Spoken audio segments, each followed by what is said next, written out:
ನಮಸ್ಕಾರ ಸ್ನೇಹಿತರೆ, ಇವತ್ತಿನ ವಿಡಿಯೋದಲ್ಲಿ ಮಿಥುನ ರಾಶಿಯವರ ಬಗ್ಗೆ ಒಂದು ವಿಶೇಷವಾದ ಮಾಹಿತಿಯನ್ನ ಹೇಳ್ತೀನಿ ನೋಡಿ.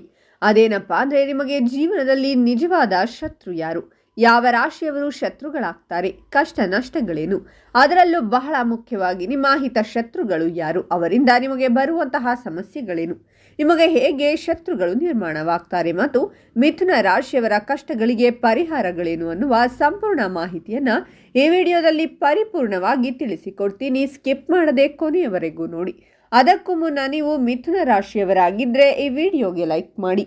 ಹಾಗೆ ನೀವಿನ್ನು ನಮ್ಮ ಜ್ಯೋತಿಷ್ಯ ದರ್ಶನ ಚಾನಲ್ಗೆ ಸಬ್ಸ್ಕ್ರೈಬ್ ಆಗಿಲ್ಲ ಅಂದರೆ ಈಗಲೇ ಸಬ್ಸ್ಕ್ರೈಬ್ ಮಾಡಿ. ಹಾಗೆ ಪಕ್ಕದಲ್ಲಿ ಬರೋ ಬೆಲ್ ಐಕಾನನ್ನು ಕ್ಲಿಕ್ ಮಾಡಿ. ನಿಮ್ಮ ಸಮಸ್ಯೆಗಳಾದಂತಹ ಸತಿಪತಿ ಕಲಹ, ಪ್ರೀತಿಯಲ್ಲಿ ಮೋಸ, ಭೂಮಿ ವಿಚಾರ, ಕೋರ್ಟ್ ಕೇಸ್, ವ್ಯಾಪಾರ, ಹಣಕಾಸಿನ ತೊಂದರೆ, ಸಾಲಬಾಧೆ, ಸ್ತ್ರೀಯರು, ಗುಪ್ತ ಸಮಸ್ಯೆ, ಹೀಗೆ ಹಲವಾರು ಸಮಸ್ಯೆಗಳಿಗೆ ಶಾಶ್ವತ ಪರಿಹಾರ ಮಾಡಿಕೊಡುತ್ತಾರೆ. ಡಿಸ್ಪ್ಲೇ ಮೇಲೆ ಕಾಣುವ ಗುರುಜಿ ನಂಬರ್ಗೆ ಒಮ್ಮೆ ಕರೆ ಮಾಡಿ. ಕೆಲವು ರಾಶಿಚಕ್ರದ ಜನರು ನಕ್ಷತ್ರಗಳು ಹಾಗೂ ಗ್ರಹಗಳ ಪ್ರಭಾವದಿಂದ ಶತ್ರುಗಳಾಗಿ ಬದಲಾಗುವರು. ಕೆಲವೊಮ್ಮೆ ಅವರು ಬಹಳ ಆತ್ಮೀಯ ಸ್ನೇಹಿತರು ಅಥವಾ ಬಂಧುಗಳಾಗಿ ಪರಿಚಿತರಾಗಿದ್ದರೂ ನಂತರ ಶತ್ರುಗಳಾಗುವ ಸಾಧ್ಯತೆಗಳು ಹೆಚ್ಚಾಗಿರುತ್ತವೆ ಎಂದು ಹೇಳಲಾಗುವುದು. ಕೆಲವರು ಎಷ್ಟೇ ಪ್ರಯತ್ನಿಸಿದರೂ ನಮ್ಮೊಂದಿಗೆ ಸ್ನೇಹಿತರಾಗಲು ಅಥವಾ ಆತ್ಮೀಯರಾಗಲು ಸಾಧ್ಯವಿಲ್ಲ.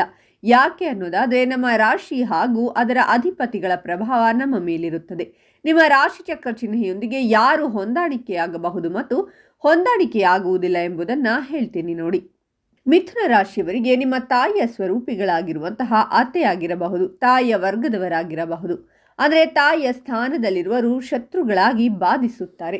ಒಟ್ಟಾರೆಯಾಗಿ ಹೇಳಬೇಕು ಅಂದರೆ, ಮಿಥುನ ರಾಶಿಯವರಿಗೆ ನಿಮ್ಮ ಸಂಗಾತಿಯೇ ಶತ್ರುಗಳಾಗಿ ಪರಿಣಾಮವನ್ನು ಬೀರುವಂಥದ್ದಾಗುತ್ತೆ. ಮೇಲ್ ಆರ್ ಫಿಮೇಲ್ ಯಾರಾದರೂ ಆಗಿರಬಹುದು. ನಿಮ್ಮ ಸಂಗಾತಿನೇ ಶತ್ರು, ಕುಟುಂಬವೇ ಶತ್ರು. ಮಿಥುನ ರಾಶಿಯವರು ಮೊದಲೇ ತುಂಬ ಚಂಚಲ ಸ್ವಭಾವದವರು.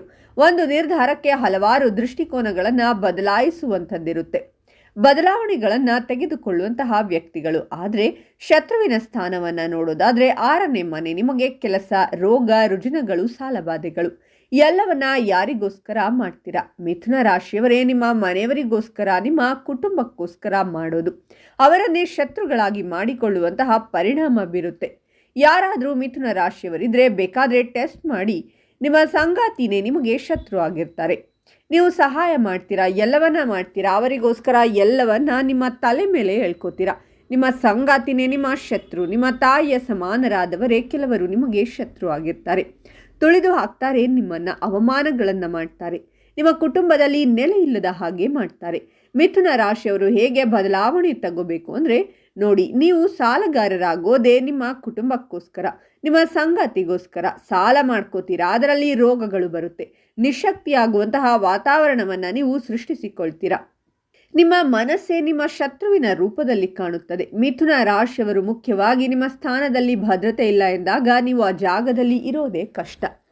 ಮಿಥುನ ರಾಶಿಯವರಿಗೆ ನಾನು ಹೇಳೋದು ಬೇಜಾರಾಗಬಹುದು, ಆದರೆ ನೀವು ಎಲ್ಲಿ ತಿದ್ದುಕೊಳ್ಳಬೇಕು ಅನ್ನೋದರ ಬಗ್ಗೆ ಯೋಚಿಸಬೇಕು.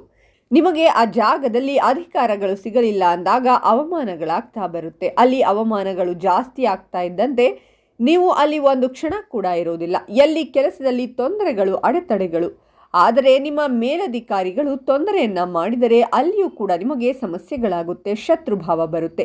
ಹೇಗೆ ಸಮಸ್ಯೆಗಳು ಬರುತ್ತೆ, ಶತ್ರುಗಳು ಹುಟ್ಟಿಕೊಳ್ತಾರೆ ಅಂತ ಗಮನಿಸಿ. ಮಿಥುನ ರಾಶಿಯವರೇ, ನೀವು ಎಷ್ಟೇ ಬುದ್ಧಿವಂತರಾದರೂ ಕೂಡ ನೀವು ದಡ್ಡರ ಹಾಗೆ ಕೆಲಸ ಮಾಡ್ತೀರಾ. ಆವಾಗ ಎಲ್ಲವೂ ಕೂಡ ನಿಮ್ಮ ಮೇಲೆ ಬಂದೇ ಬರುತ್ತೆ. 6ರ ಸ್ಥಾನ ಶತ್ರು ಉತ್ಪತ್ತಿಯಾಗುವಂಥದ್ದು ಅಲ್ಲಿಂದಲೇ. ನಿಗೂಢವಾದ ಶತ್ರುಗಳಿರ್ತಾರೆ, ನಿಮ್ಮ ಹತ್ತಿರನೇ ಇರ್ತಾರೆ. ಯಾರನ್ನು ಹೆಚ್ಚಾಗಿ ಪ್ರೀತಿ ಮಾಡ್ತಿರೋ, ನಿಮ್ಮ ಪ್ರಾಣವನ್ನು ಇಟ್ಟಿರ್ತಿರೋ, ನಿಮ್ಮ ಶತ್ರುಗಳಾಗಿ ಬಿಡ್ತಾರೆ.